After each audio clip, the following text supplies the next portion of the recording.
Breathe slowly. Feel the darkness around you. Let it settle like velvet shadows pressing gently against your skin. The night is here for you, soft and endless. And I am here, only a whisper in your ear, to guide you deeper, deeper into calm. Close your eyes and notice the quiet between your breaths, the silence of the room around you, the faintest hum of air, the fragile, gentle rhythm of your body surrendering to stillness. Yes, let go now. There is no need to resist, no need to hold anything at all. Simply drift with me into a place both comforting and strange, a place where shadows have their own memories, a place where dreams are not your own. Our story tonight begins in a lonely town, a town where the streets are narrow, cobbled, and always damp with the mist of night. There's no morning here, only twilight, and a cold silver moon that hangs as though nailed to the sky. People live here quietly, moving quickly, never daring to look up at the hill that rises on the edge of the town. Because at the very top of that hill, crouched like a waiting predator, is the house that eats dreams. You can see it if you imagine tall, crooked windows, half shuttered, half broken shards of glass like jagged teeth catching the moonlight, the roof sagging like a bent spine, the chimney tilting, coughing faint curls of smoke that smell faintly of burnt paper, and the walls lean inward as if the house itself is always inhaling. The villagers whisper a bit. No one goes there willingly, but every so often a traveler wanders too far, or a dreamer restless feels a tug in the night and begins walking barefoot up the hill.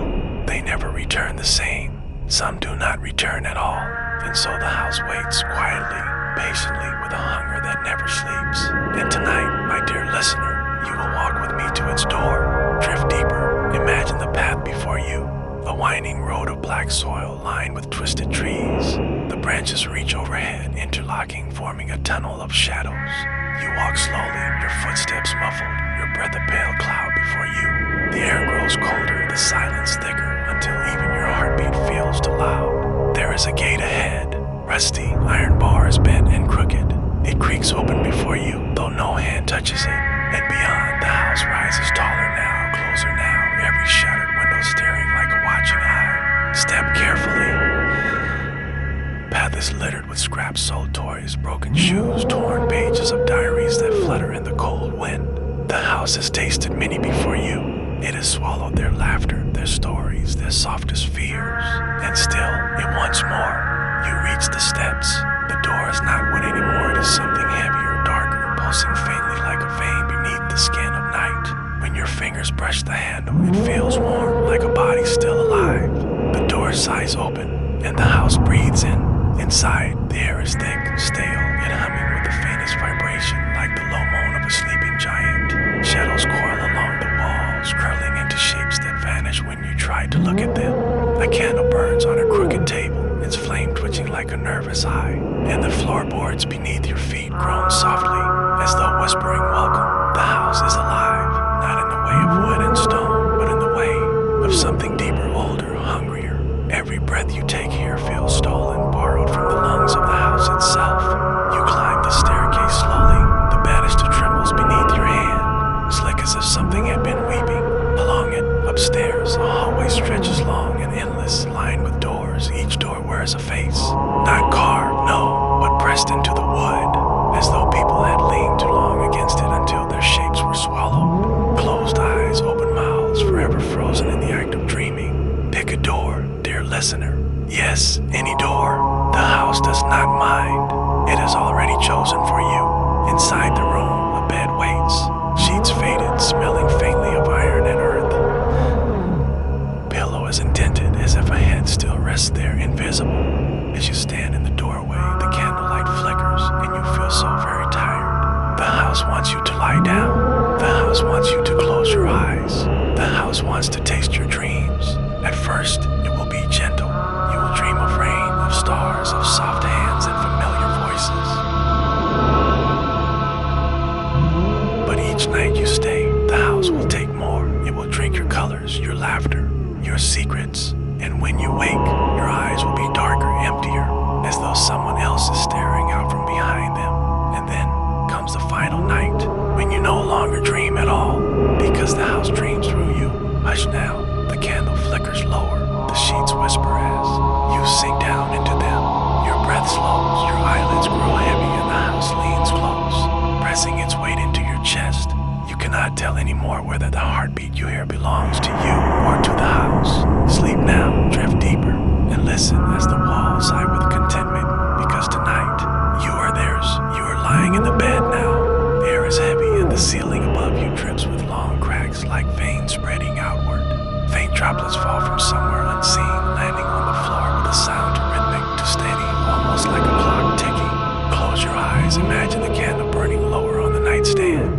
wax drools down the side, thick and sluggish, and when it falls to the wood, you hear a faint hiss.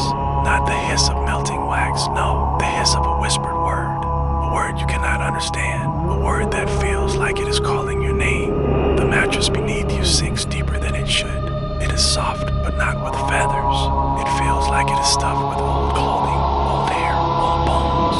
You cannot be certain, but every time you shift, you hear something within it move. The house exhales again, long and low. Its sigh rattles the windows, though there is no wind outside. And in the corner of the room, a shadow stretches longer than it should, leaning toward you, inch by inch, as if watching you fall asleep. You are safe, that's what you tell yourself. Safe in this bed, safe in the house, and yet the safety feels wrong. It feels too complete, like a spider's web feels safe to the fly resting within it. Your eyes close, and the dream begins. At first, it is soft. You're walking in a meadow, flowers brushing your fingertips. The sky glows orange with the warmth of a sun that never sets, and laughter surrounds you, warm voices of friends you thought you had forgotten. It is bliss, it is peace. The house is kind tonight, but soon the meadow shifts. The flowers bend, their petals curling into mouths. Each stem begins to hum low, guttural tones vibrating against your skin. The sky darkens, flickering like an old candle about to gutter out, and the voices of your friends twist into sobbing, then into screams. You cannot move. Your legs feel heavy, weighed down by something clutching at your ankles beneath the soil. The laughter is gone, the meadow is gone, and all that remains is the sound of breathing thick, wet, and deep.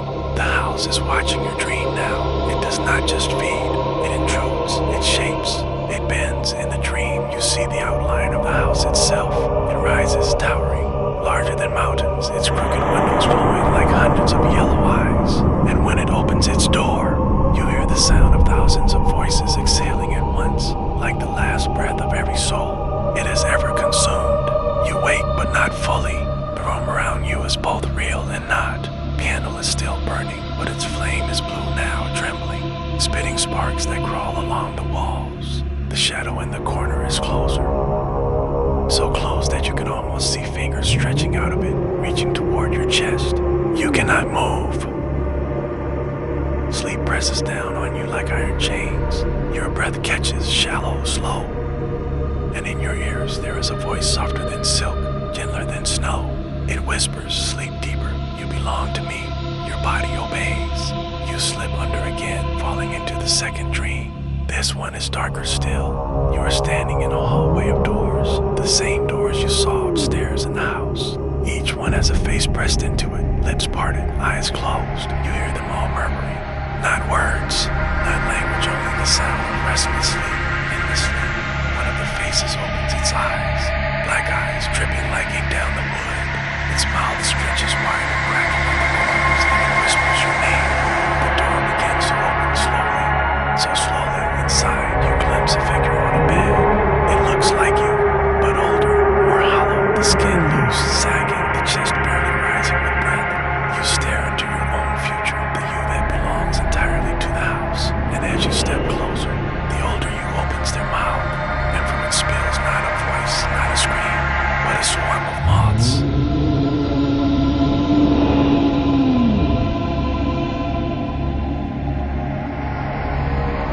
Jolt awake again, but this time the house has followed you back. The candle is gone. The room is black, except for the faint glow of the windows, which pulse like eyes opening and closing. The bed breathes beneath you, its rhythm no longer knows, and the whisper comes again, closer, more insistent. Sleep, little dreamer, sleep. You try to rise, the sheets tighten, wrapping around you like arms. The mattress curls, swallowing you deeper, until it feels as if you are sinking into the belly of something vast and alive. You claw at the air, but your hands only meet softest fabric, flesh, something in between.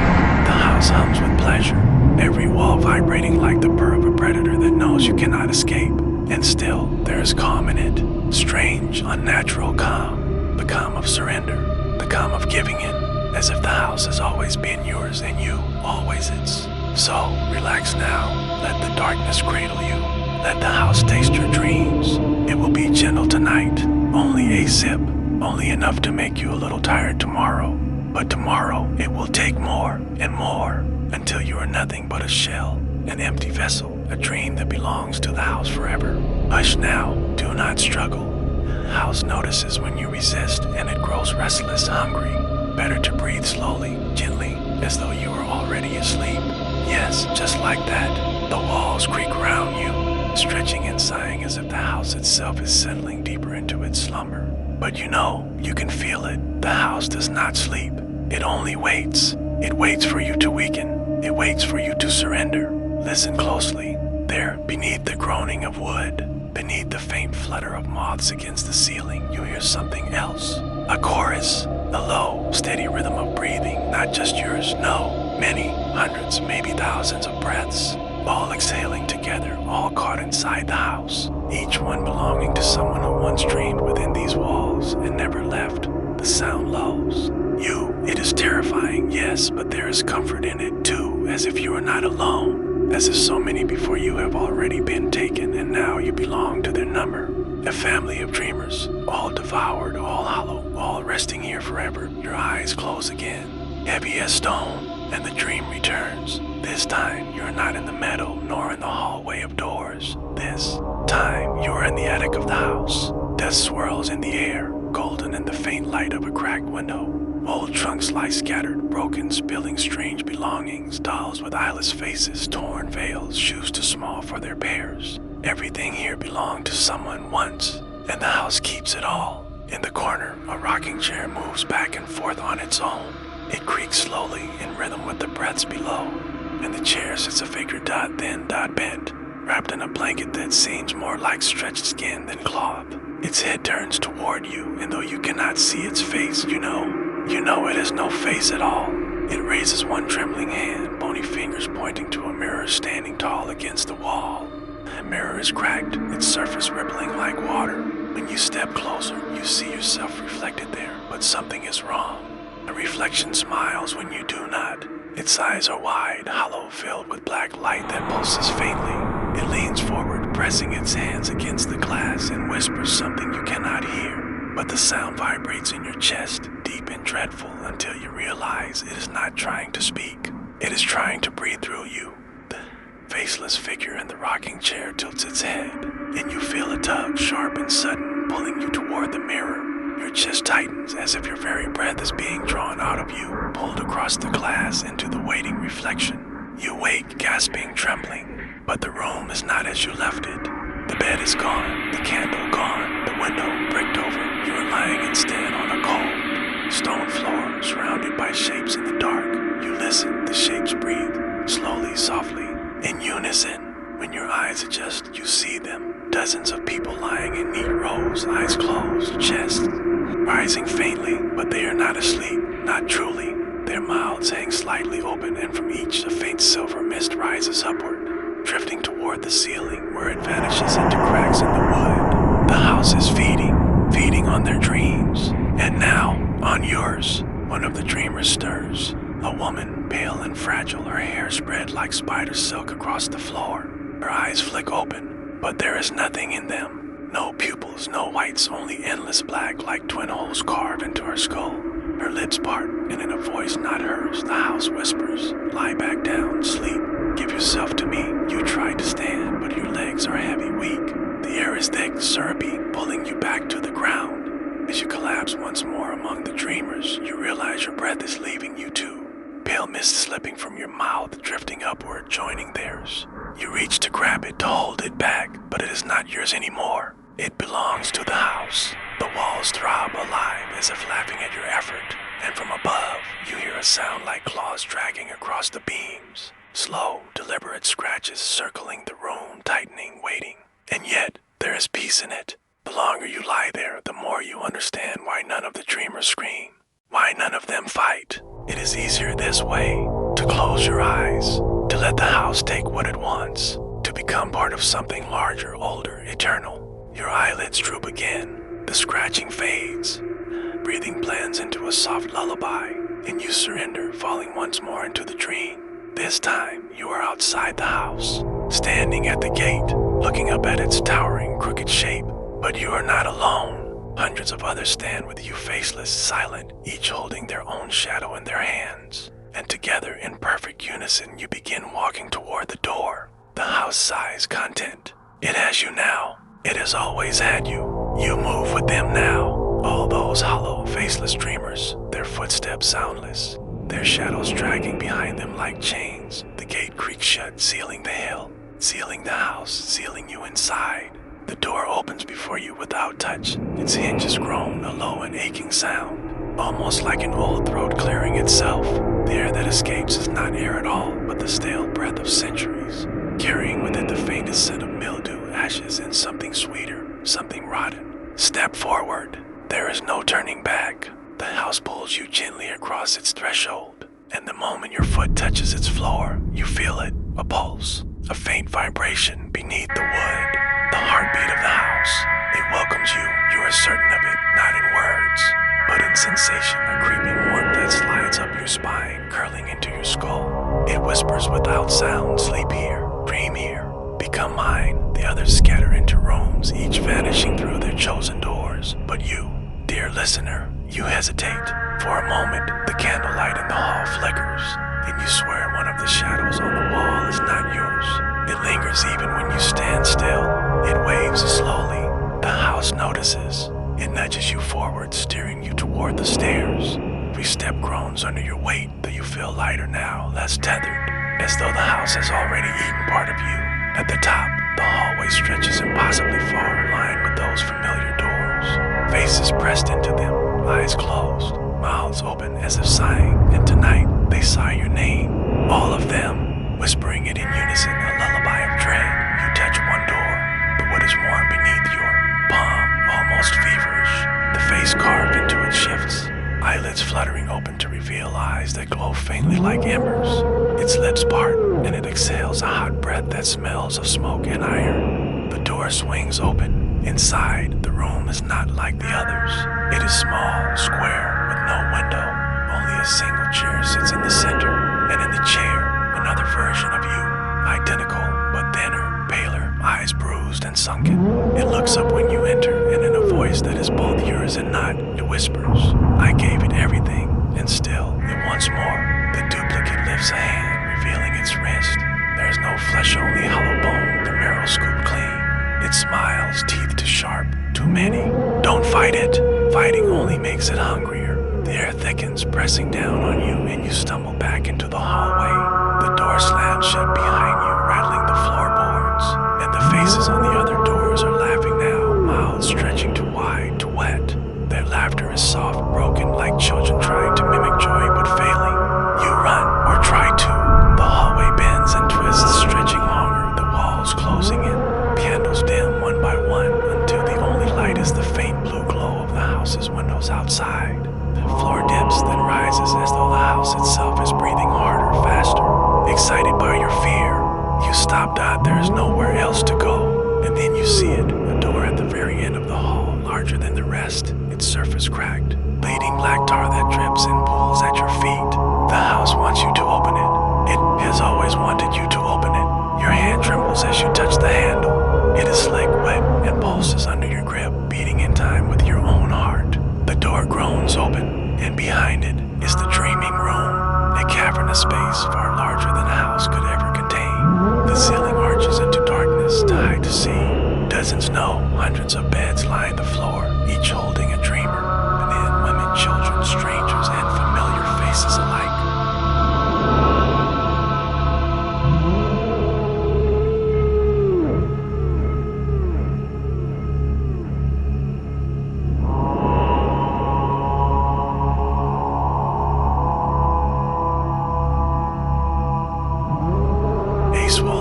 Of wood and stone, veins of shadow pulsing across it, doors and windows opening and closing like mouths gasping for breath. It shifts and rises, groaning like a leviathan in its sleep, and when it exhales, the air carries with it the stolen dreams of countless souls, spilling into your head, overwhelming you with visions that are not yours. You see a girl lost in the woods, running forever. You see an old man drowning in a lake of teeth. You see a mother weeping as her child fades into shadow. All of them endless, looping, never-ending dreams devoured and replayed by the house.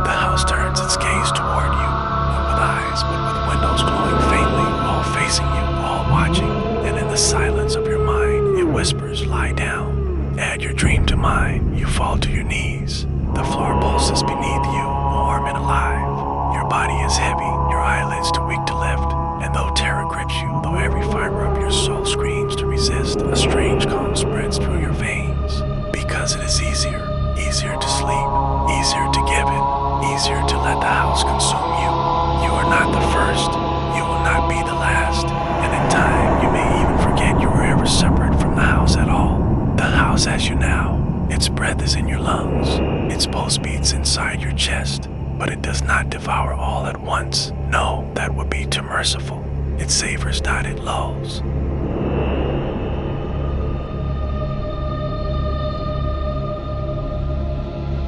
Open your eyes and you are no longer on the floor of the dreaming room. Instead, you are lying in one of the countless beds. White sheets, thin pillow. Everything smells faintly of mildew and dust. And next to you, in the bed just an arm's reach away, lies another dreamer. They look familiar, but you cannot place the face.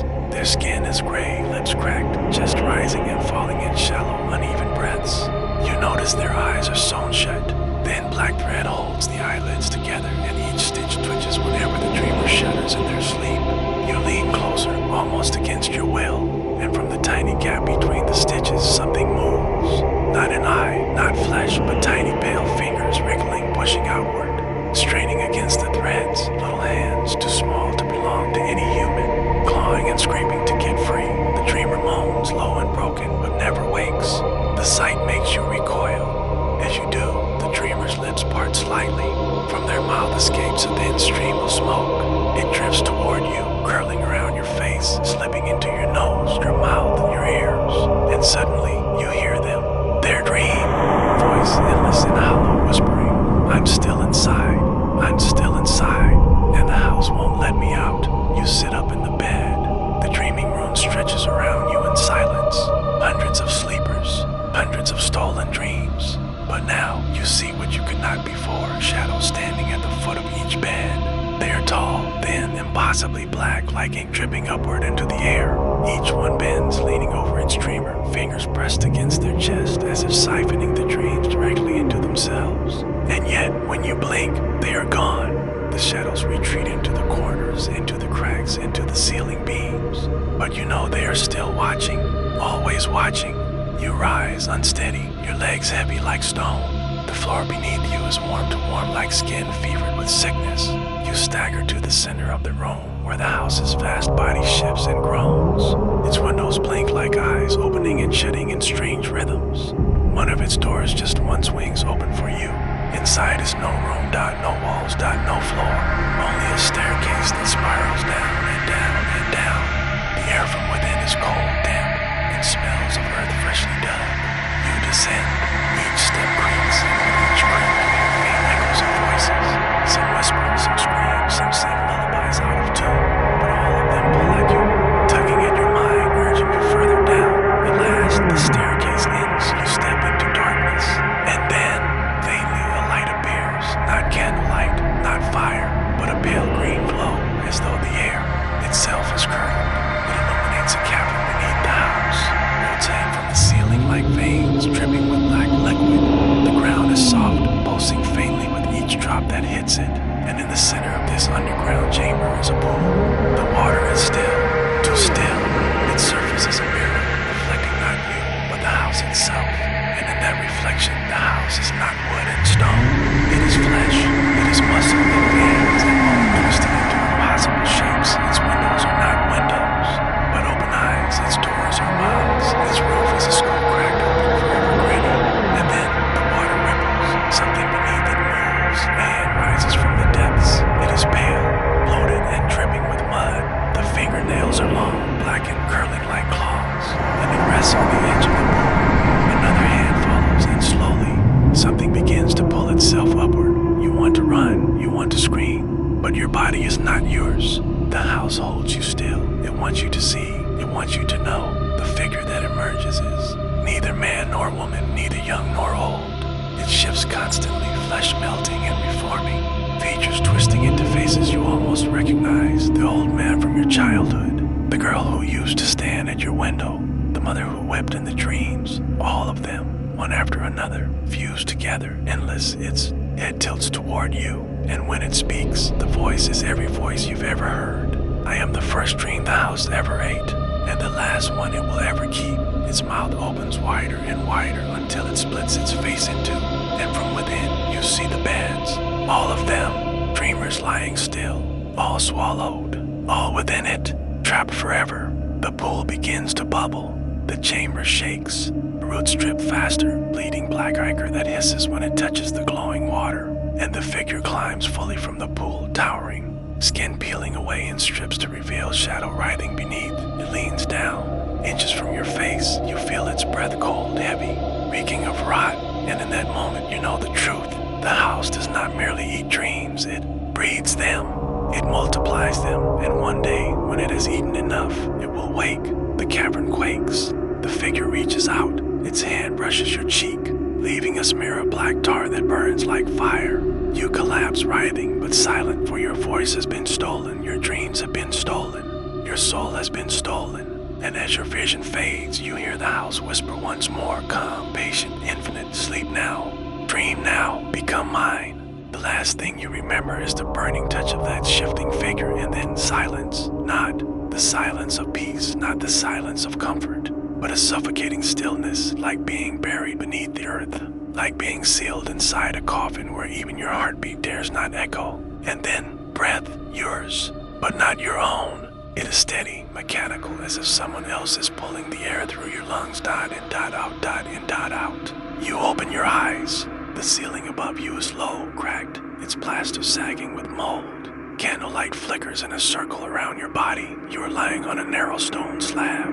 Your wrists and ankles are bound with strips of cloth, not rope, but you realize with a chill that it is hair, long, gray strands twisted and knotted tight around your skin. Shadows lean in from the edge of the candlelight, figures watching, silent. Dozens of them, maybe more, their faces hidden.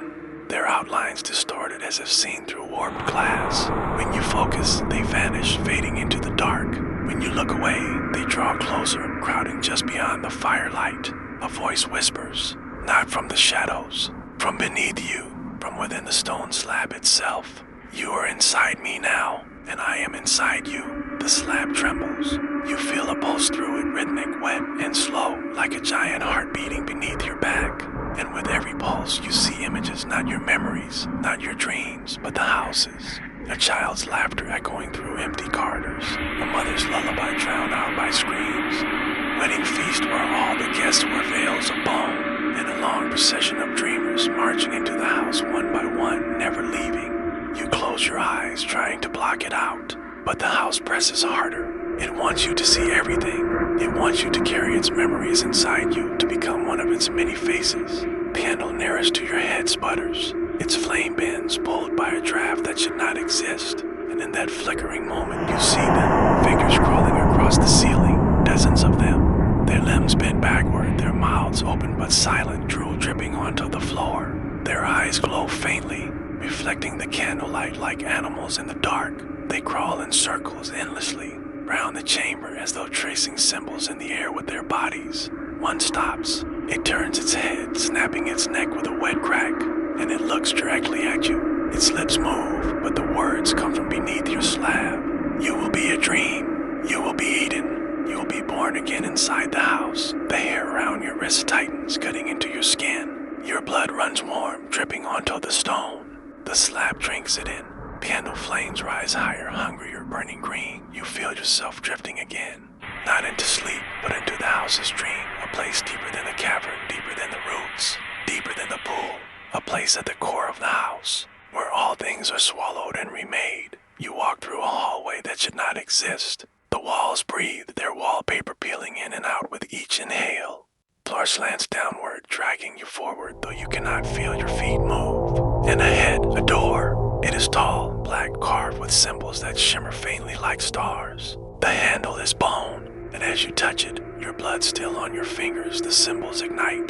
The door swings open. Inside is a room, endless in size. It stretches forever, yet feels smaller than a single breath. The air is thick, vibrating, humming like a hive of insects, and in the center of the room is a bed. but not a bed of wood or iron. It is made of flesh, soft, pulsing, a mattress of living muscles stitched together with veins. Pillows stuffed with lungs that rise and fall, sheets woven from strands of hair.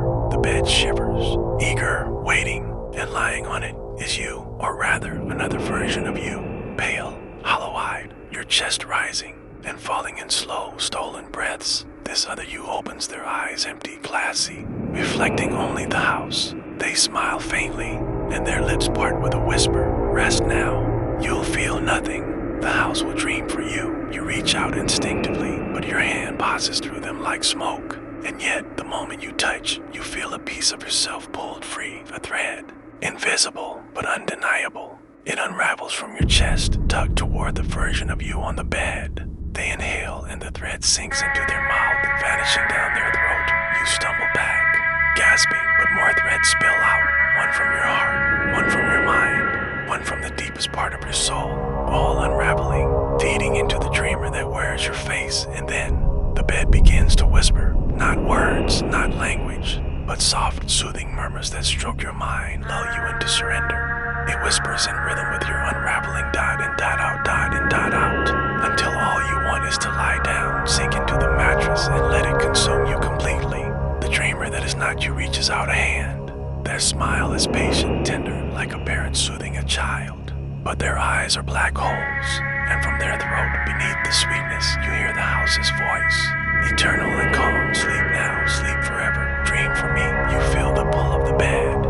Every nerve in your body aches to collapse onto it, to become part of its living flesh. To stop resisting, your eyelids grow heavy, your heart slows, the whispers swell, and the last thing you hear before your mind begins to dissolve is the sound of many voices layered together, chanting softly, almost lovingly. The house eats, the house dreams, the house becomes. The chant echoes through your mind. The house eats, the house dreams, the house becomes. Over and over, like waves lapping against a shore you cannot escape. You feel yourself unraveling thread by thread. The fabric of who you once were loosening in the house's grip, and yet something resists. A flicker, a spark, buried deep. Your name, your memories, your fragile identity clings to you like the faint warmth of a dying ember. You stumble backward away from the bed of flesh, your chest heaving. The threads still pull, but weaker now. The other you, the pale dreamer with hollow eyes, tilts their head in confusion. They whisper again, softly, almost pleading. Don't resist. It hurts less if you let go, but you do resist. And as you pull back, the endless room around you shifts. The walls ripple like liquid. The ceiling cracks open to reveal not sky, but rows of teeth gnashing slowly in the dark. The floor beneath your feet becomes unstable, rising and falling as if you were standing on a giant tongue. You realize with sudden horror, you are not in a room, you are inside the house's throat. Every step carries you deeper into its body, deeper into its hunger. The shadows that had lingered beyond the candlelight appear again. Now, they are clearer figures shaped like people, yet stretched thin. Faces blurred as if smeared across glass, they reach for you with elongated arms. Fingers sharp and wet, dripping with strands of dreamlike substance. And when they speak, it is in one voice, united. Terrible, you are food, you are memory, you are ours, you run. Though the floor ripples beneath you, though the walls close in like jaws, you run. Your breaths are ragged, stolen from the house, but still your own. The other version of you calls out behind, their voice breaking, echoing, splitting into 1,000 overlapping tones. You can't leave. You're already me. You're already eaten. You do not look back. At last, a door appears ahead. Not bone, not flesh, but wood, simple, ordinary, plain oak. The sight of it is almost more terrifying than the endless nightmare around you. It doesn't belong. It shouldn't exist, and yet it waits. You throw yourself against it. It bursts open, and you are outside. The night air cuts cold against your face. The stars above are faint, blurred, as though you were looking at them through water. The hill stretches below, grass swaying in a silent wind. For a moment, you feel hope and illusion of escape. But then you turn. The house stands behind you, dot silent, dot still. Its windows glow faintly like tired, half-shut eyes. Its roof rises and falls with slow breaths. And though you are outside, you feel it watching you. It is not finished. It has let you out only to pull you back in when it chooses. The ground shifts beneath your feet. The hill itself seems alive, the soil breathing in rhythm with the house. Roots curl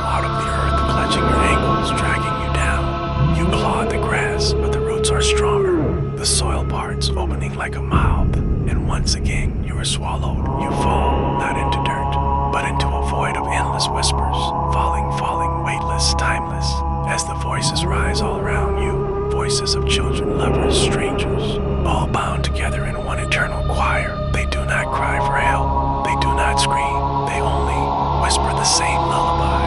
The house eats, the house dreams, the house becomes. When you land, it is soft, a bed, always a bed. But this one is different.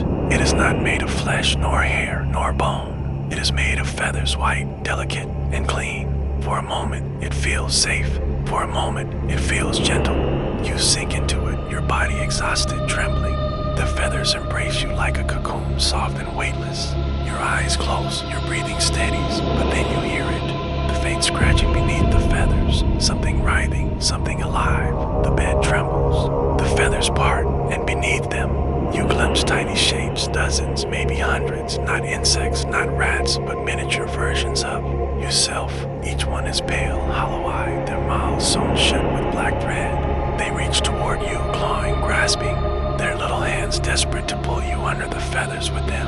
And as they do, a single thought presses into your mind, not your own, but forced upon you. Every dream you've ever had lives here now, and they are all hungry. You thrash, tearing yourself free from the bed. The feathers scatter, dissolving into ash before they hit the ground. Miniature cells shriek silently, their mouths ripping open as smoke pours from within, curling into the air, and the smoke forms words drifting around your body like a spell. Sleep, sleep, sleep. You stumble backward into darkness once again, and when you turn, the house is there, always there, looming in the void as though it has followed you across every reality. It waits, it breathes, it smiles with all of its windows, and in the quietest, gentlest voice yet, it whispers, you cannot escape, because I am not just the house, I am you. The house whispers, I am you, and in that moment, the words do not sound like a threat, but like a lullaby, soft, gentle, inevitable. You want to deny it, you want to scream, to push the voice away, but the truth presses against you like the weight of centuries. Every corridor you've walked, every door you've opened, every shadow you've glimpsed, it all feels carved from your own mind, as though the house was not discovered, but remembered. You stagger backward, your feet pressing against a floor you cannot see. The void stretches around you, no stars, no sky, no ground, only darkness that somehow supports your weight, and far above, or perhaps far within, that house looms, its crooked roof jutting upward like broken bones against the void. The windows flare open, inside each one, you see fragments of your life, your childhood bedroom, the streets you once walked, the faces of people you loved, now pale, their mouths sewn shut, their eyes hollow and dreaming. The house has always been there, waiting, lurking at the edges of every memory. You close your eyes, but the images burn on the inside of your legs. You can hear footsteps echoing your own footsteps, retraced over and over through corridors that never end. And then a lullaby, the same lullaby the mother sang to the faceless child in the dream. It hums softly, almost sweetly, weaving its way into your bones. A door appears before you, not wooden this time, not bone, not flesh. It is a mirror, tall and thin, its surface rippling like liquid silver. You feel the pull of it, irresistible, magnetic, and though you want to turn away, your hand rises on its own, pressing flat against the glass. The mirror sighs. It opens not outward, not inward, but around you, swallowing you whole. You fall into yourself. The world shatters, and when it reforms, you are standing in a hallway lined with mirrors, dozens, hundreds, stretching into infinity. Each one reflects a different version of you, smiling, screaming, sleeping, rotting. Some wear masks, some are faceless, some are nothing but shadows shaped like you. As you walk, the mirrors lean closer as though the glass itself bends to watch you. One cracks as you pass. From the fracture leaks not light, but black fluid, thick and slow, dripping onto the floor. Another mirror fogs from within, as though someone on the other side is breathing against it. And then the hand presses out, palm flat, sliding across the glass, leaving a streak. You hurry, but the mirrors whisper as you pass. Each voice is your own, but twisted, distorted, echoing back your deepest fears. You never escaped. You never woke up. You have always been here. The hallway narrows. The mirrors closing, brushing against your shoulders. And in the final pain, you see not yourself, but the house. It stands where you should stand, reflected in impossible detail. Every window an eye, every door a mouth. Its reflection reaches toward you, a hand stretching through the glass. Before you can react, it pulls you inside. You wake again, always waking, never waking. This time, you are in a child's bedroom.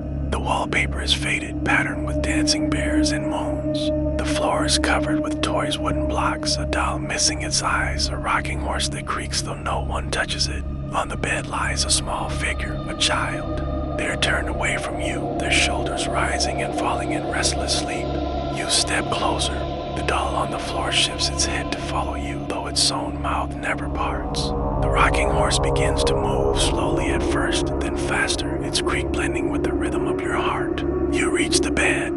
The child stirs, and when they turn to face you, it is your face. Your own, but younger, eyes wide, shimmering with tears. They whisper, "Why did you leave me here?" The words pierce you. You do not remember leaving them.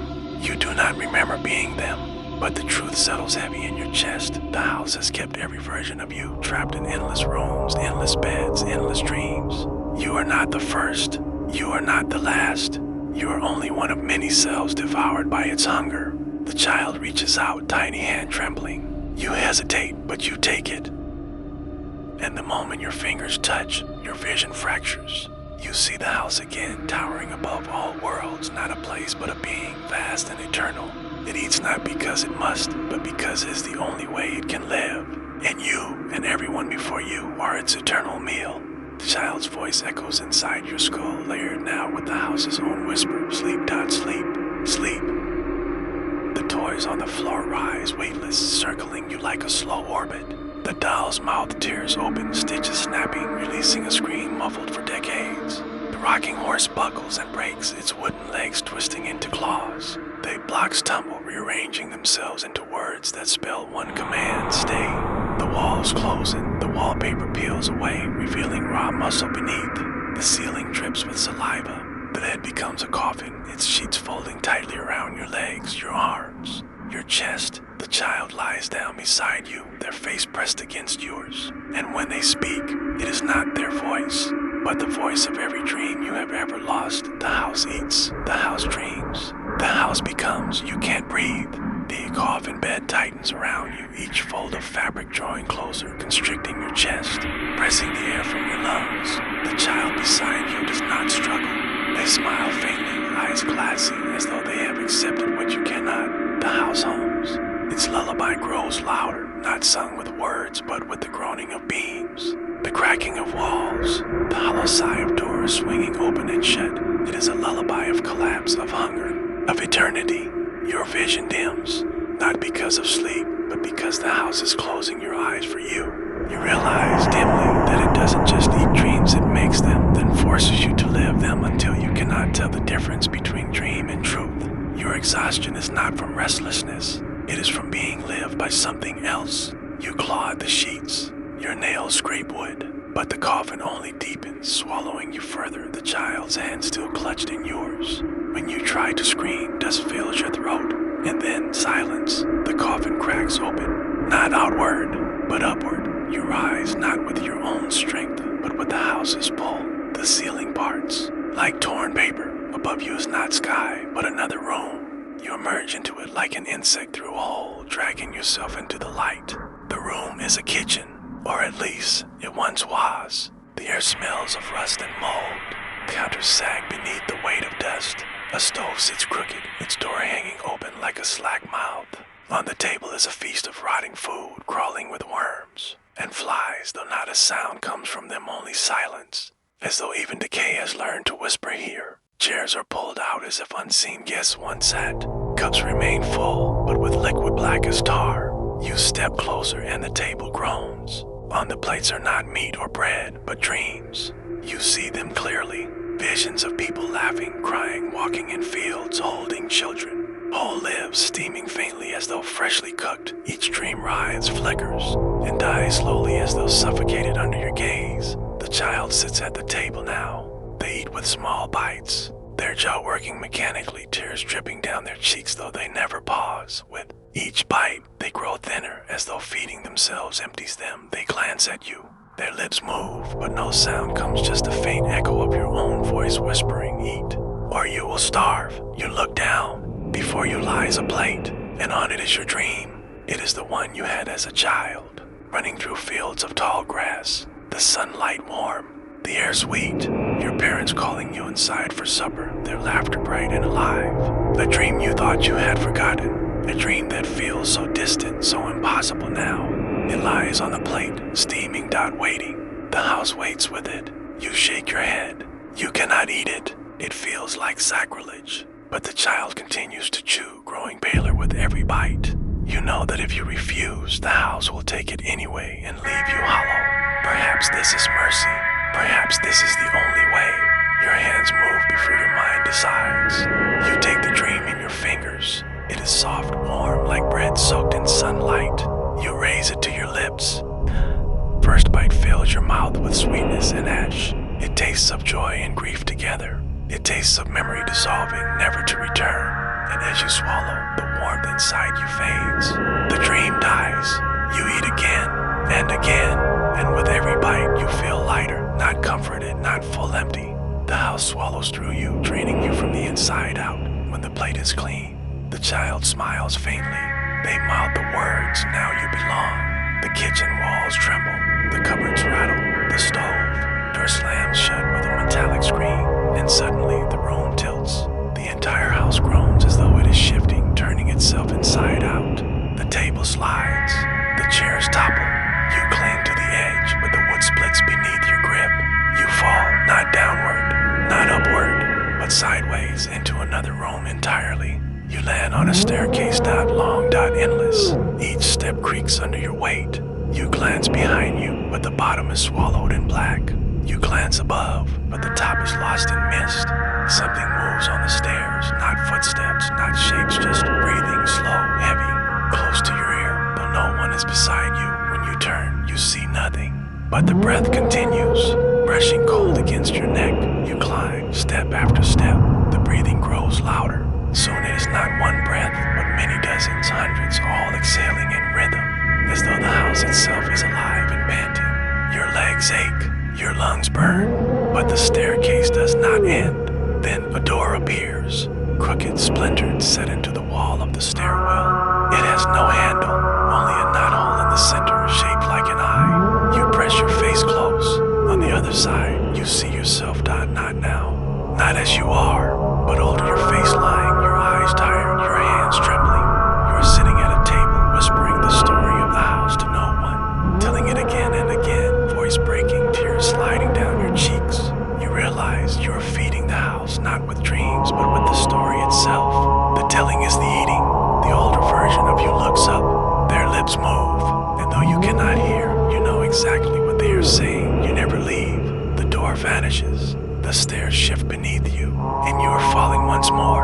You land not with a crash, but with a hush, as though the house itself cushions you, tucking you neatly into another chamber. It smells of mildew and candle wax. The air is damp, thick, heavy, like the inside of a tomb. When your eyes adjust, you see that you are in a hallway. Its walls are lined with portraits.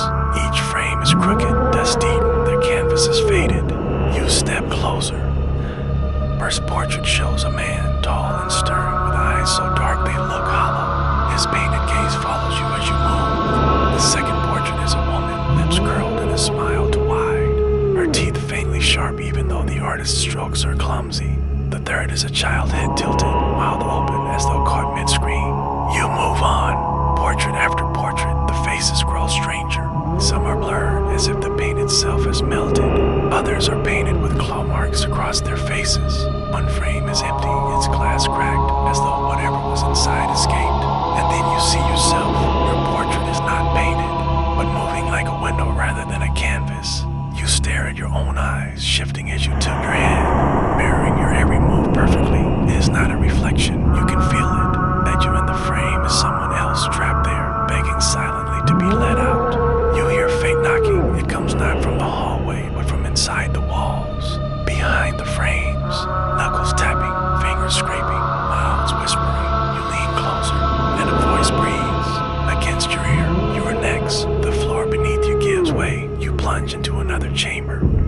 and smells of iron and rot. You know it before you see it.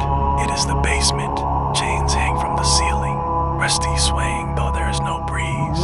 The ground is slick. When you look down, you see it is wet with something thick and black seeping through the cracks. At the far wall, a furnace glows faintly red. It beats like a heart opening and shedding with a fiery breath. You hear screams inside it, not one, not two, but many layered, overlapping, pressed together into a single suffocating wail. The house's hunger is strongest here. Every surface groans with it. You realize this is where the dreams are burned, not consumed whole, but melted down into ash, into fuel, into nothing. Something moves in the corner. At first you think it is a shadow, but then it rises, unfolding, bones cracking like kindling, a figure of soot and ember. Its face stretched long, its mouth forever open, its eyes burn like coals. It steps toward you, its chains drag behind, clinking softly, whispering like wind chimes. You cannot move. The furnace groans louder, as though calling its servant home. The figure reaches for you. Its hand is long, bony, blackened. When its fingers brush your chest, you feel your dreams stir inside you like birds in a cage. They beat against your ribs, frantic, desperate to flee. But the hand grips tighter. The child appears again. They stand at the edge of the basement, watching. They whisper, barely audible, but the words seep into you. If you give it your dream, it will let you go. But once you have no dreams left, you will stay forever. You know you have so few left. The childhood field, your family's laughter, the warmth of sunlight, already eaten, already fading. The figure waits, the furnace bellows, and slowly you feel yourself opening. Not willingly, but like a lock being picked. The dream of your last hope slips free. You see it shimmering, fragile, flitting through the air like a moth. The figure catches it, crushes it, throws it into the furnace. You collapse empty. The basement walls pulse. The chains sway violently. The furnace bursts open, smoke billowing out, choking you in the haze. You see them all, the others, dreamless husks, men and women, children and elders, wandering the basement aimlessly. Their eyes are blank, their mouths slack. They shuffle in circles, forever searching for something they will never find. Their footsteps are soft, endless, a lullaby of despair. One pauses close. Their faces gray, stretched thin, features barely human. But you recognize them. You saw them once in a portrait upstairs. They were laughing, died alive. Now they are nothing. The child tugs at your sleeve. Their voice is brittle, trembling. Do you understand now? The house doesn't eat dreams to live. It eats them to erase them, so that no one remembers, so that no one escapes. They clutch your hand, small and cold. And for a moment you think you might still be able to run, to find a way out. But the house laughs softly in the groan of the beams, in the hiss of the furnace, in the whisper of every husk. And you know there is no way out. Not anymore. The child still holds your hand. Their grip is small, fragile, yet unyielding, as though they've been waiting for you far longer than you've been here. Their eyes are glassy, pools of moonlight reflecting the furnace's glow. They do not blink, they do not breathe. They whisper again, their lips close to your ear. Come, you must see the nursery. The word chills you. Nursery, not a place of comfort, but a place where beginnings are unmade. The basement quivers, the walls shiver, chains rattling in agreement. The child pulls you toward a stairwell you hadn't noticed before. Its steps are small, crooked, built too narrowly as though made for little feet, not yours. Still, you follow, you have no choice. The staircase spirals upward. Dust rises with each step, curling in your throat like smoke. The child never falters, never stumbles. Their pale feet barely touch the wood. Their head tilts now and then, as though listening to whispers in the walls. Halfway up, you hear it too. The lullaby dot soft, dot broken. Woman's voice, hoarse with sorrow, humming the same notes over and over. It grows louder as you climb. When you reach the top, the door waits, paint peeling, but swollen with damp. Etched into its surface are hundreds of tiny marked stallies scratched with desperate fingernails. You run your hand over them and count a few aloud, but the numbers blur, twisting until they no longer make sense. The child pushes the door open. The nursery waits. At first glance, it looks almost ordinary. Rows of cribs line the room, each draped with lace eaten by moths. Rocking chairs sit by the windows, their cushions stained dark. The mobile hangs from the ceiling, its shapes not stars or moons, but tiny bones tied together. Clacking faintly, the lullaby grows louder, and you see her, a woman in a black dress, sitting in one of the rocking chairs. Her hair is stringy, falling over her face. Her hands cradle something swaddled in gray cloth. She rocks back and forth, whispering her song to whatever lies within her arms. The child squeezes your hand harder. Their whisper trembles. That's the mother. The mother's head lifts. Her eyes are hollow sockets, black and dripping. Yet somehow they still see you. She doesn't stop rocking, doesn't stop humming, but her mouth curls into a smile that splits to wide, revealing gums lined with rows of teeth like shattered glass. She beckons with one crooked finger. The child lets go of your hand. You are pushed forward by a force you cannot resist. You kneel before her. The swaddled bundle in her arms writhes. It makes no sound, but its movements are frantic, jerking, desperate to escape. She lowers it slightly, as though offering it to you. Your breath catches. Inside the cloth, you see not a baby, but a dream. A small, fragile dream glowing faintly newborn. Untouched, it kicks and flickers like a candle flame. The mother strokes its form with a long, gray finger. Her lullaby cracks with laughter, and you realize this is where the house breeds them, where it births new dreams only to devour them before they can grow. The child whispers in your ear, "Take it. If you don't, she will feed it to the walls, and it will scream forever." Your hands tremble. You don't want to touch it. You don't want to claim another dream, yours or anyone's. But the mother leans closer. Her teeth grind. Her sockets weep black tears that drip onto your shoulders. And you know you must choose. You reach forward. The bundle is weightless. It floats in your arms, soft, pulsing like a heartbeat. Warmth seeps into your chest, not comfort, not love, but something that feels like responsibility, as though you are holding not a child, but a curse. The mother nods. Her smile widens until her cheeks split. She begins to rock faster. The cribs rattle. The mobiles spin wildly. The walls tremble with muffled cries. And then the bundle in your arms opens its eyes. They are your eyes. Your voice comes from its tiny mouth, whispering, "You are mine now." The cloth tightens. The dream clings to you. It doesn't want to be protected. It wants to consume you. The mother laughs, her head tilting back, her lullaby warping into shrieks. The child tugs your sleeve desperately, whispering, almost crying, "Don't let it in. Don't let it inside." But it's too late. The dream wriggles, melts, and seeps into your skin. You feel it spreading through your veins, through your bones, into your thoughts. You are no longer yourself. You are part of the nursery now. The mother fades. Into the shadows, the rocking chairs stop. The mobiles hang still. Only silence remains. The child looks at you, their face pale with grief. Their lids tremble. Finally, they speak louder than a whisper. You become one of them. You look down. Your hands are no longer yours. They are painted, flat, cracked, like a portrait. On the wall, the nursery dissolves around you, and in its place, a frame closes over your vision. Glass cold against your skin. You are in the hallway again, but this time, you are not walking. You are hanging, watching, waiting. You realize with bone-deep horror, you are now just another face in the gallery, another dream eaten and preserved by the house. And somewhere, faintly, you hear the mother's lullaby, still rocking, still birthing, still feeding the house with new lives to consume. The glass is cold, so cold it bites into your skin. You press your hands against it, but they are no longer flesh, just a painted blur, frozen in the same motion forever. You can see the hallway. You can see the others still walking, but you cannot move. The worst part is the waiting. You do not sleep. You do not wake. You only watch always. Portraits around you whisper faintly. Their voices are thin, like threads snapping in the dark. Each one repeats the same words over and over. Don't look away. Don't look away. Don't look away. You don't understand until you feel it. Something moves in the hallway. Not on the floor. Not in the air. But between the walls, crawling behind the plaster. A weight that presses closer and closer as though it can sense you watching.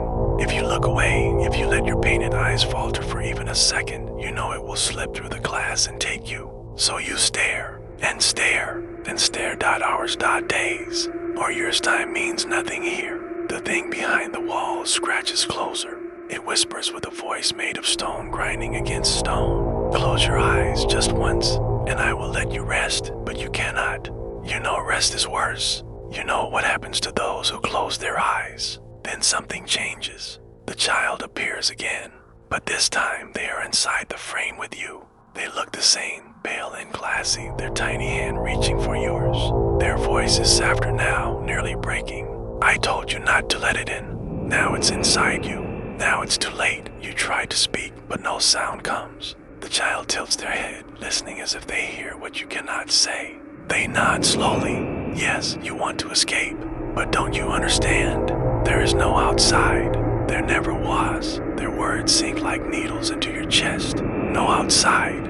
No before. Only the house. The glass shakes. The walls tremble. And suddenly, the hallway collapses into darkness. You are no longer in the portrait. You are standing in a cavernous room. The ceiling vanishes into shadows. The walls breathe faintly, their surface pulsing like flesh. In the center of the room is a throne massive, crooked, built of bones and broken doors. On the throne sits the house. Not a person, not a creature, but a shape. It shifts constantly, a body made of staircases and chimneys, arms of beams and rafters. Eyes glowing faintly in shattered windows. Its mouth is every door that ever slammed shut behind you. It leans forward. The sound of its movement is every creak you've ever heard in the night. When it speaks, the air shudders. You are mine. Its voice is the same groan you heard in the walls, the same sigh through broken windows, the same lullaby that pulled you into sleep. Every sound has always been the house. It lifts one massive hand, walls unfolding into fingers, and in its palm you see them, all your dreams, whole again, burning bright. They flutter like trapped birds, begging to be free. The house tilts its head. Take them, if you dare, but if you touch them, you will never wake again. The child stands at your side. They clutch your sleeve, trembling. Their voice is barely audible. Don't listen. It will trick you. Those aren't your dreams anymore, they're bait. If you touch them, you'll feed it forever. You stare at the glowing swarm. They are everything you ever wanted, everything you lost. The warmth of sunlight, the laughter of loved ones, the taste of hope. They hover so close, so beautiful, so impossible to resist. But the child is right. You feel the house's hunger wrapping around them. The glow is not light, it is fire. It will burn you alive if you dare to touch it. The house leans closer, its many eyes open, windows glowing red.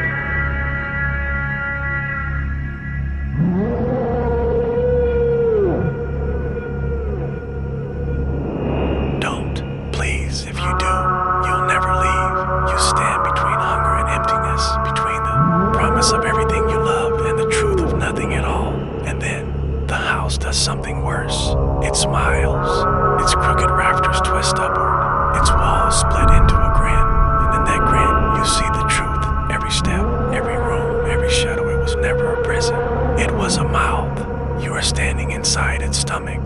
You always were. The child's voice cracks, desperate now.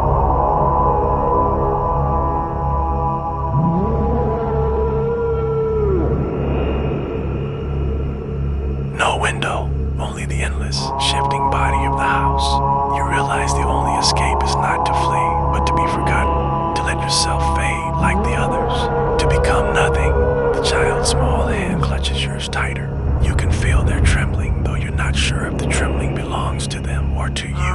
The air is thick, suffocating, like breathing through rotting cloth. The house looms above you, vast and endless, shifting with every breath. Its body stretches into corridors that never stop twisting. Its ribs are staircases. Its veins are pipes dripping with black water.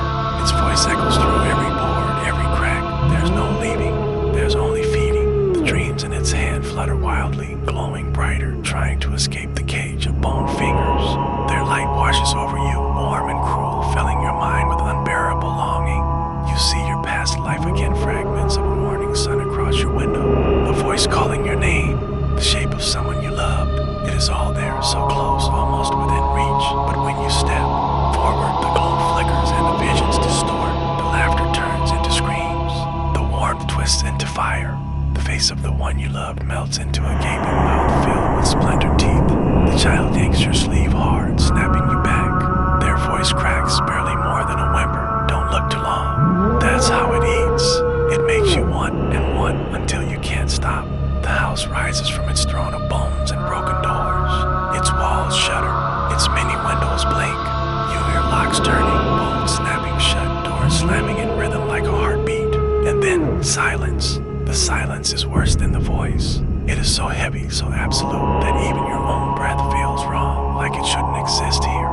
You wait, and in that waiting, you realize the house is listening. It is waiting for you to speak, to say the words that will bind you forever.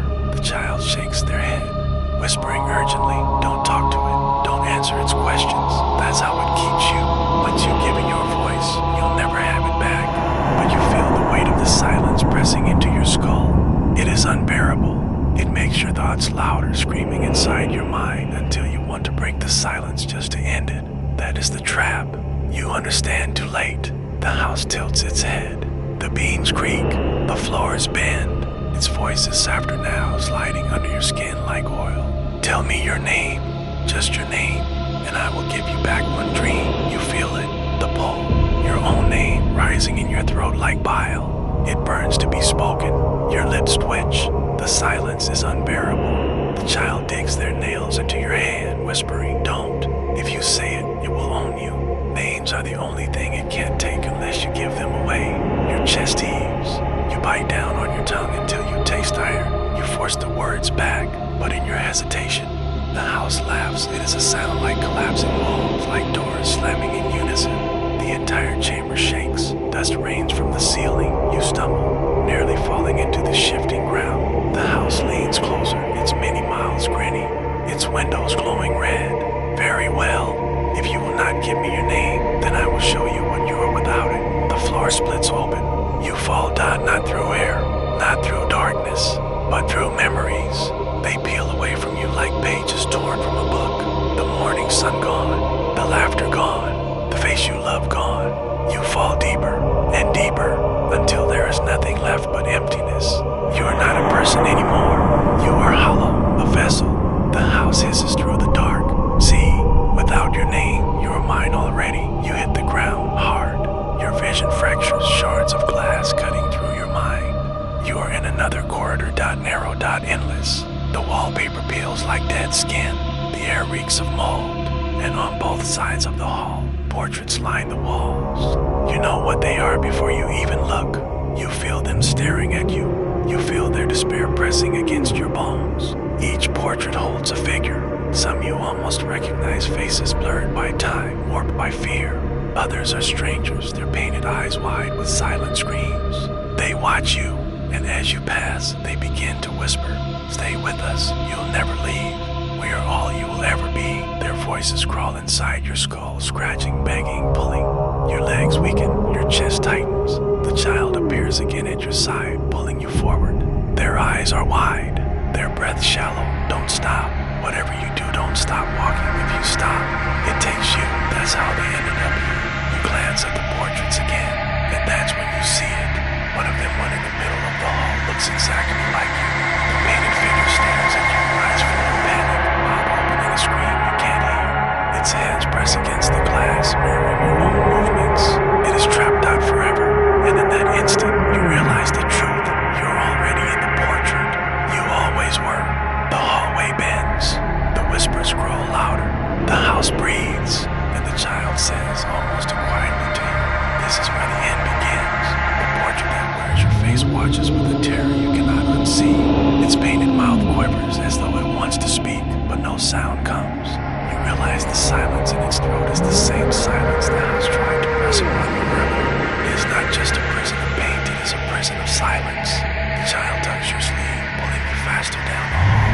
Their voice trembles as they whisper, don't look at it. If you stare too long, it trades places with you. That's how the house keeps filling its walls. But even as you force yourself to look away, you feel its painted gaze clinging to your back. Every step you take is mirrored by the desperate shadow in the canvas. And you know, if you stumble, if you falter, it will seize the chance to drag you inside. The hallway seems endless, stretching like a mile that never heals. The wallpaper curls in tears, revealing layers beneath older paper, older colors, designs that don't belong to any century you know. Each layer smells stronger, fouler, until the air is so heavy with decay that your lungs burn. The child covers their mouth with their sleeve, eyes watering. You do the same. The house groans around you, beams twisting, floorboards heaving. It is shifting the hall, trying to slow you down. Ahead, you see a door, a single a small wooden door at the end of the corridor. It glows faintly as though lit by candlelight behind it. The child squeezes your hand, whispering, "That's the dream room. That's where it hides the last pieces of us. If we can get inside, maybe we can take something back." Their voice breaks on the last word, as though they don't fully believe it. You reach the door. The knob is ice cold. It burns your skin like frostbite even as your hand barely brushes it. The child watches you, wide-eyed, waiting. The portraits behind you whisper louder now, furious at your defiance. Their voices meld into a sickening chant. "Stay, stay, stay." You twist the knob. It resists, shrieking like metal grinding against bone. Then click. The door swings inward. Inside is not a room. It is a void. The candlelight was a lie. There are no walls, no floor, no ceiling. Only a vast, endless darkness. And floating in that darkness, dreams. Thousands of them. Tiny spheres of light drifting like stars in a night sky. Each one pulsing faintly, fragile, alive. You step inside and the air hums around you. The dreams whisper softly, overlapping in 1,000 voices, fragments of lives, of hopes, of fears. Some are beautiful, some are horrifying. All of them are trapped. The child stares upward, tears streaking their face. That's them. That's everyone it's ever taken. One dream drifts close to you. You recognize it instantly. It is yours. The light is warm, golden, trembling like a candle about to burn out. You reach for it instinctively, but as your fingers brush it, the house's voice rumbles through the void, deep and furious. "No, that one belongs to me." The darkness shifts. The floating dreams shudder violently, scattering as something vast and unseen stirs within the void. A shape moves, bigger than the walls of the house, bigger than the sky. You cannot see all of it, your eyes cannot comprehend, but you feel it, the true body of the house, the monster that wears a building as its skin. It growls, voice slithering around your thoughts. Take one dream and the others vanish. Choose wisely, choose forever. The child clutches your arm, voice shaking. Don't listen. That's the trick. It makes you pick, and no matter what you choose, it wins. But the golden light trembles in front of you, begging. It is the only piece of yourself you recognize, the only proof that you were ever real. Behind you, the portraits hiss. Around you, the dreams cry.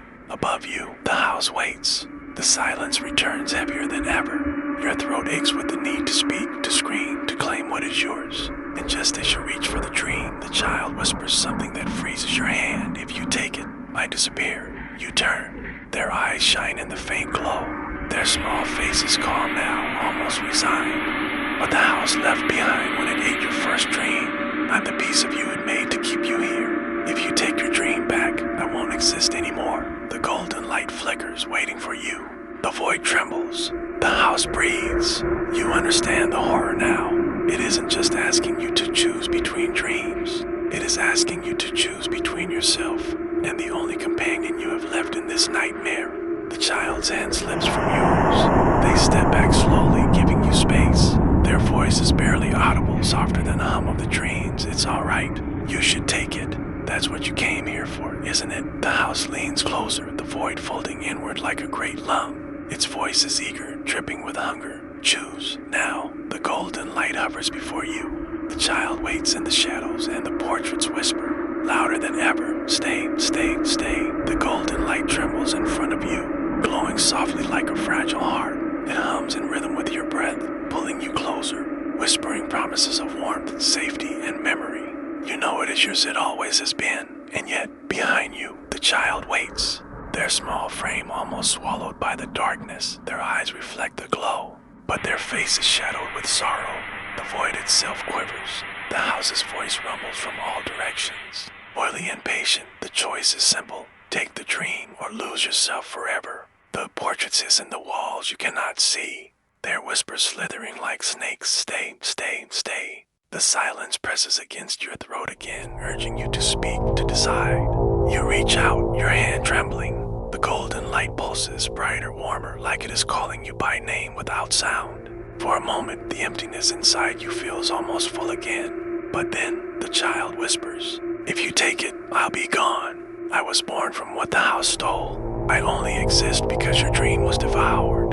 If you reclaim it, I'll fade back into nothing. Their voice is calm, steady, but their small hand grips their sleeve so tightly it shakes. You realize though they try to sound brave, they are terrified. They don't want to disappear. The house laughs softly. It is a creaking sound like wood splitting under weight. Amused, hungry. Yes, Jews, tear yourself in two. As the sweetest part of the feast, the void shivers violently. Dreams scatter like frightened birds, their faint light streaking across the blackness. But your golden dream stays. It will not leave. It wants you. The child steps forward slowly, standing between you and the light. Their voice cracks as they say, if you take it, it wins. Don't you see? It makes you choose something you can't bear to lose. That's the trap. That's always the trap. For a moment, the silence grows unbearable. You feel your lips move, the weight of your own name rising in your chest again, begging to be spoken. The house is pushing you, forcing you to break. The golden light flickers. The child's shadow trembles. The void tightens around you like a closing fist. And then something unexpected, a faint glow appears beside you, not the golden light of your dream. Something different, something softer. It is the child. They glow faintly, their small frame outlined in a pale light. Not like a person, not like a ghost, but like a dream. Your breath catches. The truth is clear now. They are not just a fragment of you, they are a dream of you. Piece of your own longing given shape by the house. The house growls, sensing your realization. The void trembles harder like a storm building. Don't look at it. It isn't real. Take what is yours, but you see it now. The child's glow flickers, faint but steady. It is not the same as your dream, but it is alive. Alive in a way your golden light is not. Because the light is only memory. The child is presence. Your hand falls away from the golden light. The child gasps softly, staring up at you. For the first time, hope flickers in their eyes. While it roars in fury, walls of darkness slamming inward. The portraits scream, their whispers breaking into shrill cries. The void convulses, as though it cannot understand defiance. No, you cannot refuse. You cannot deny hunger. You are mine. But you step closer to the child. You place your hand gently on their shoulder. Their glow grows, stronger beneath your touch. The house writhes, twisting violently. The golden light of your stolen dream shatters, dissolving into sparks. It is gone. And yet, you feel no loss. Because the warmth in your chest comes not from what was taken, but from what stands beside you. The child's voice is trembling, but filled with awe. You didn't take it. You chose me. Their glow surges, washing the void in pale light. The house shrieks a sound like 1,000 doors slamming shut at once. Portraits burn away, their painted faces melting into ash. The void cracks, fractures spreading like shattered glass. And in the chaos, you hear the house whisper one last time, voice guttural, desperate. You cannot escape. Even if you leave, you will dream of me. And every dream is a door back inside. The light swallows everything. The void, the portraits, the house gone.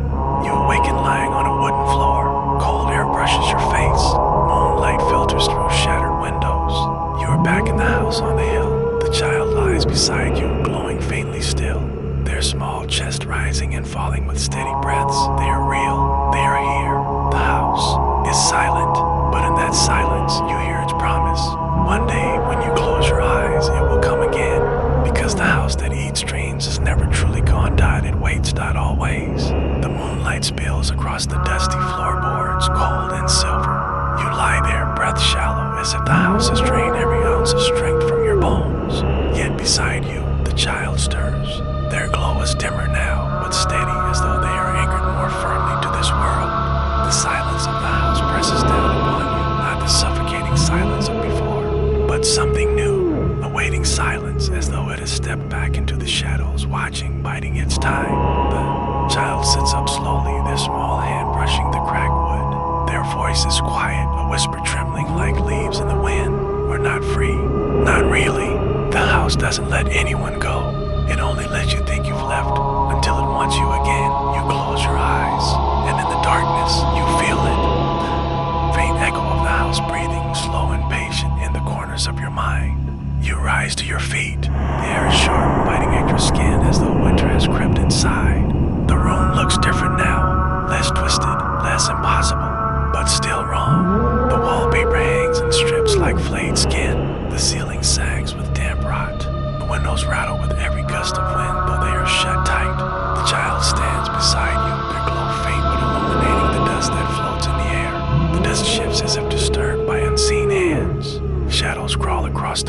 shadows and shapes that don't belong to either of you.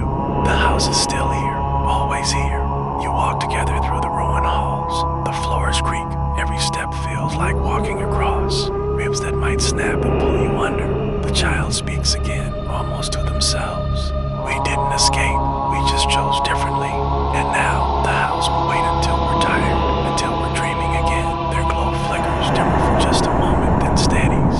You notice it now every time they speak of the house, their light weakens, as though even talking about it feeds it.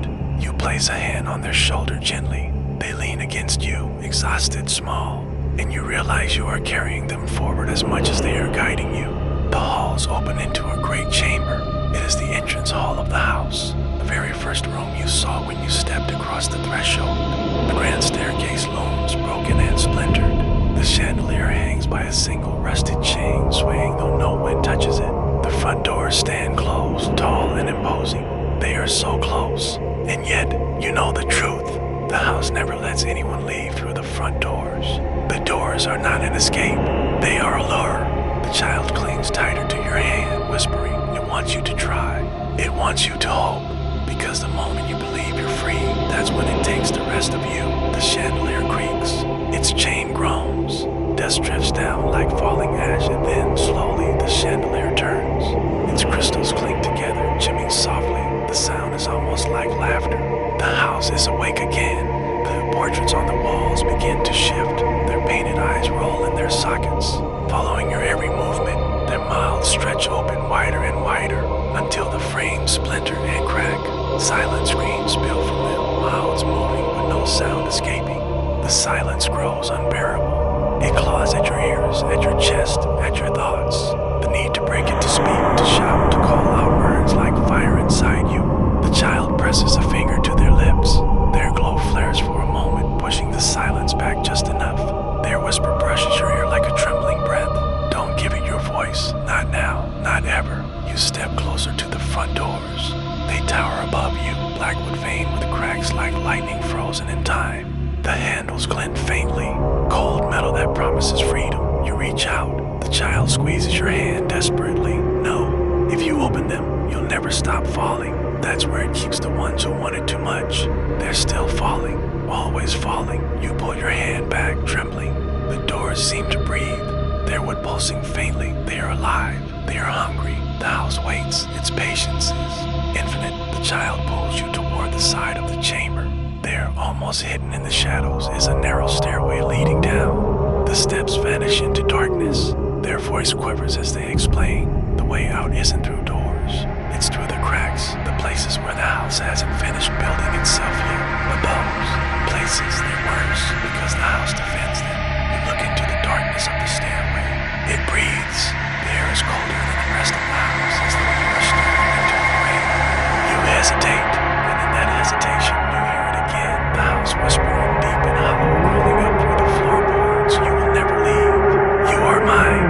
Even in your dreams, I will find you. The child shudders, pulling you toward the stairs. Their glow flickers violently, fighting against the dark. Their whisper is barely a thread of sound. Don't listen, just keep walking. Cracks lead out. If you can survive them, you descend. The staircase groans with every step. The air grows colder. The silence grows heavier, and behind you, faint but certain, the front doors begin to creak open. On their own, though you never touch them, though you never willed it. From their widening gap comes not freedom, but a low, endless wind. And in that wind, the sound of voices, millions of them screaming, falling forever.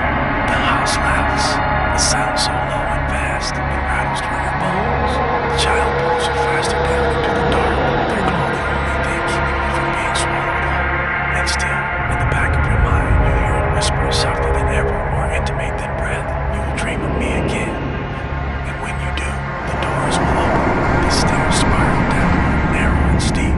The child's hand clings to yours, trembling yet determined. Their faint glow presses back the dark.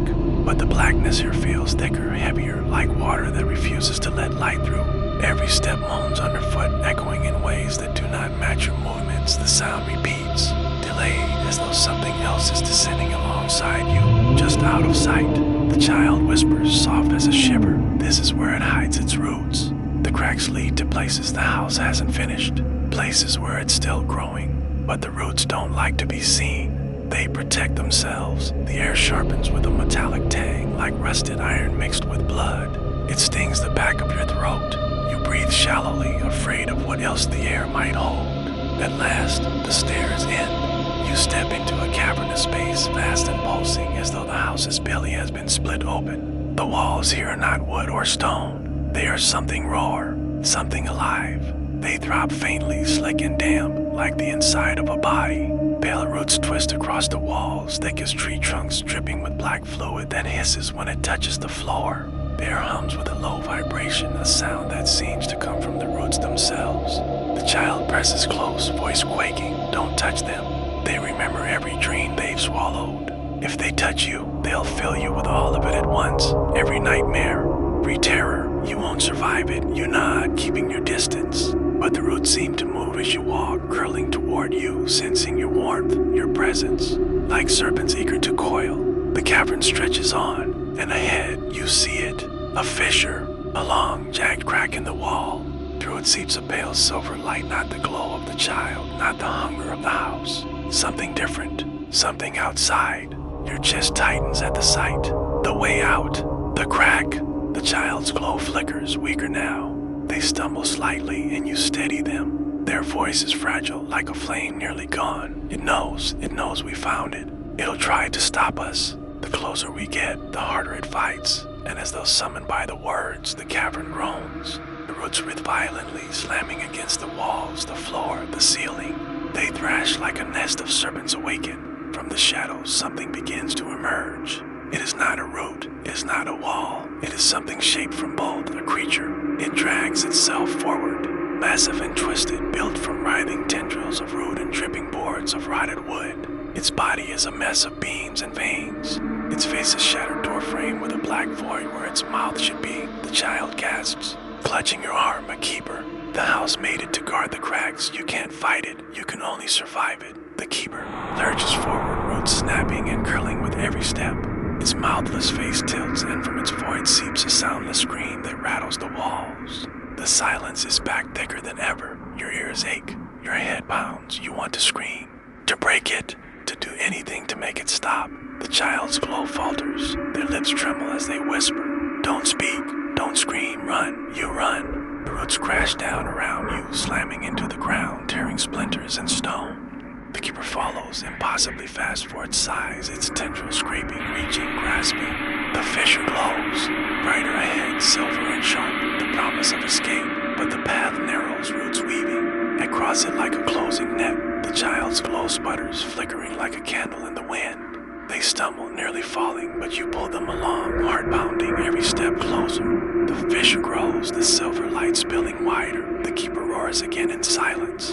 Its void mouth opens, impossibly wide, and in that soundless gape, you see faces. Thousands of them. The faces of those it has devoured. Their mouths stretch in endless screams. Their eyes roll with terror. They are the lost dreams that never return, swallowed whole. The sight nearly pulls you in. Your knees weaken. Your breath falters. The child yanks you forward, voice breaking. Don't look. It shows you so you'll give up. Keep going. The fissure is close now.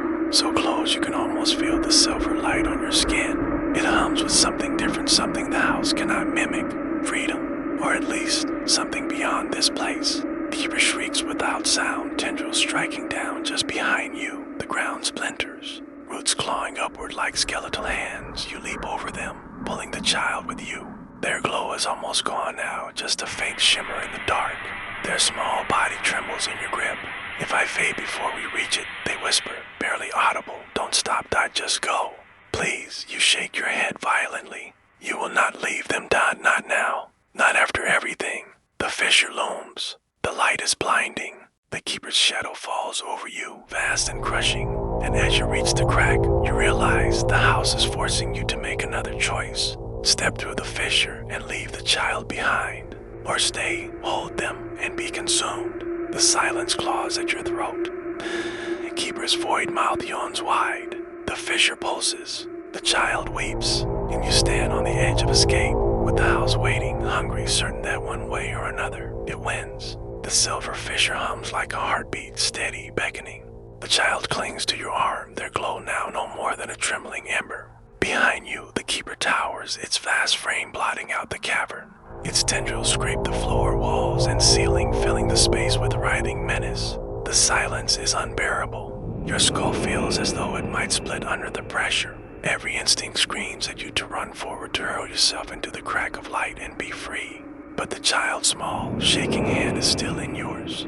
The fissure pulses again, almost impatient. The light seems to whisper in your mind, step through, now. But the child whispers too, so faint you barely hear. Don't leave me, please don't. The keeper begins to move. Each step is an earthquake, its form groaning with the weight of 1,000 devoured dreams. Faces ripple across its tendrils, stretching in silent agony. Hands press against the void of its body, desperate to escape before sinking back into the black.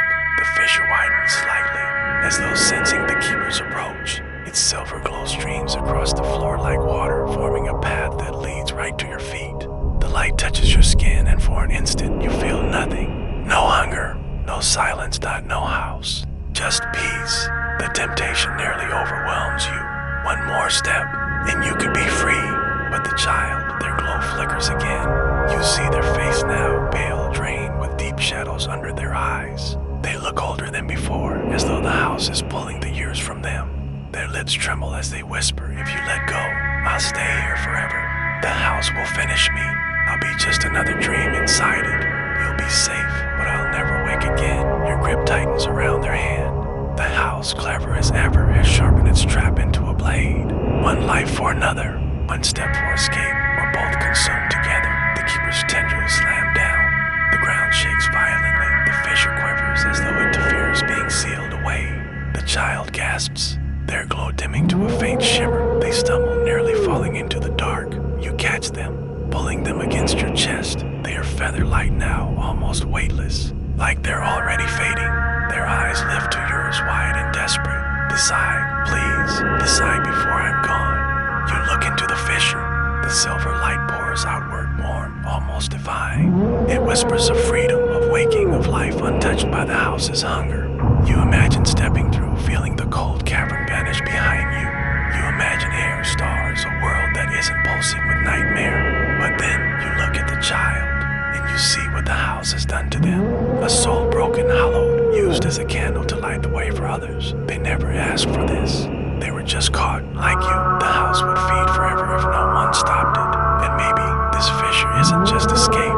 Maybe it's a wound, a place the house couldn't finish. A weakness. The keeper raises its vast arm. Its void face tilts downward. It is ready to strike, to crush you both before you reach the light.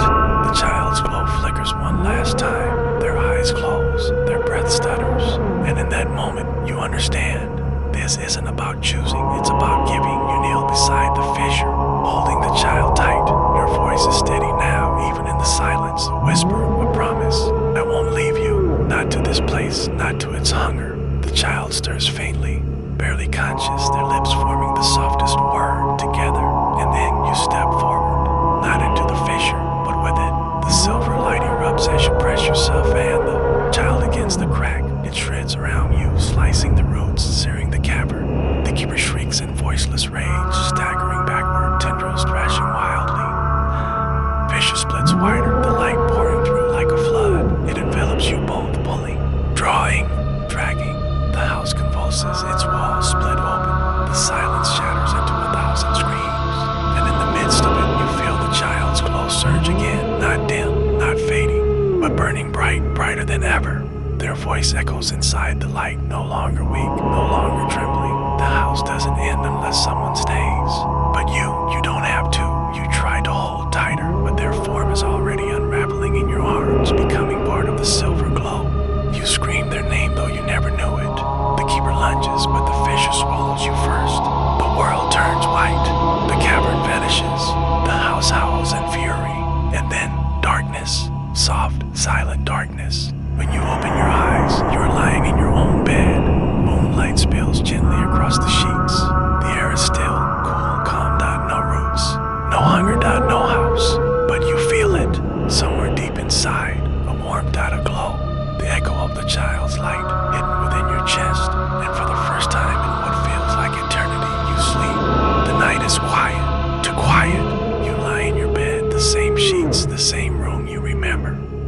is open just a little, letting in the chill of midnight air. Crickets sing faintly in the distance. The dog barks far away, almost comforting. It feels normal, but the silence inside your head is not. For the first time in what feels like centuries, the silence is gone, replaced by a faint hum like a lullaby.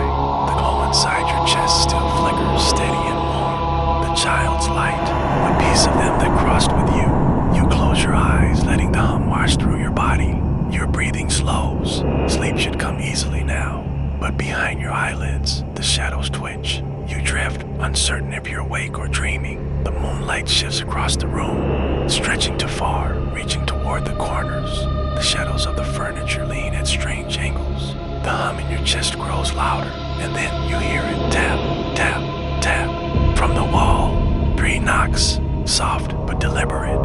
Your heart tightens. You know that rhythm. The house. It found you. You sit up slowly. Your body feels heavy, like your bones are filled with stone. The knocks continue. Not frantic, not threatening, just steady. A reminder. A warning. Tap, tap, tap, tap. The sound isn't coming from the door, but from the wall beside your bed. The same wall the moonlight stretches across. Its glow bends strangely, like the surface is thinner than it should be. You whisper into the dark, your voice trembling, though you try to keep it soft. You can't have me. Not again. The hum inside your chest answers, glowing brighter, pulsing in time with your heartbeat. And for a moment, the knocks stop. You almost believe you are safe, but then the wall breathes. The wallpaper shifts outward as though lungs expand beneath it. Cracks in the plaster spread like veins, and then a faint voice whispers from within. We are still hungry. You fall back against the headboard, eyes wide. The hum in your chest burns hotter, stronger. You press your hand against it instinctively. The child's warmth answers, and you hear their voice faintly, like an echo in a tunnel. Don't let it in. Don't listen. It feeds on listening. You squeeze your eyes shut, but the house keeps whispering. You brought us back. With every breath you take, we follow. You cannot wake without us. You are ours still. Your breathing grows uneven. The hum tries to soothe you, lulling you into calm, but the whispers crawl beneath your skin. They feel like claws scratching, prying at your mind. You force yourself to open your eyes again. The wall bulges outward. Something presses from the other side, a face, hollow, shifting. Pressed then against the plaster. It isn't the keeper's face, it's yours. Your own reflection, distorted, mouth moving silently at first. Then the voice sharpens. Let us dream through you. The wallpaper splits down the center. Not tearing, but opening, like a mouth. The shadows from your room stretch eagerly toward it, crawling across the bed. And for a moment, you feel the pull, the desire to let go, to surrender. It would be so easy. The hum in your chest flares again. The child's voice rises above the whispers, stronger this time. It wants your surrender, not your strength. Choose. You realize the truth. The house never ended. It cannot end, not fully, but the glow within you, the child's light. It is not the house's, it is resistance. It is defiance. It is the one dream the house could not devour. You press your palm harder against your chest, closing your eyes, focusing on the hum, breathing slowly out, calm, soft. The whispers scream louder, furious now. The wall thrashes, cracking. The reflection snarls, twisting grotesque, but the hum stays steady, like a heartbeat, like a lullaby. You begin to whisper back, voice low, hypnotic. I am not yours. I am not your dream. I am the light you cannot eat. The glow pulses outward. The shadows recoil. The wall shudders, splitting deeper. Your reflection screams, soundless. The hum grows into a vibration that shakes the bed, the floor, the air itself. Your body trembles, but you do not stop whispering. I am not yours. I am not your dream. I am the light you cannot eat. Again, again. Each repetition stronger, steadier, softer like a mantra whispered in sleep. The wall begins to collapse inward, folding into itself. The mouth seals shut. The face melts back into plaster, and the whispers fade into nothing. Silence returns, but not the house's silence. This silence is natural, gentle. The silence of night, the silence of rest. The glow inside your chest comes to a soft flicker.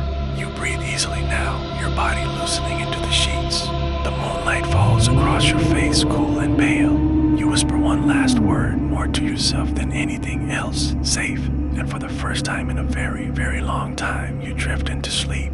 The night is still, The whispers have faded. The wall is whole again. You lie in your bed, breath slow, steady, calm. The glow in your chest is softer now, no longer a burning flame, but a steady ember. It hums like a lullaby, keeping the silence gentle, keeping the house at bay. For the first time, you understand the house will never be destroyed. It will always hunger, always wait, always whisper. But so long as the ember remains, it cannot claim you. The child's light lives within you now, not fading, not broken, but carried forward. And that is enough. The moon shifts higher in the sky.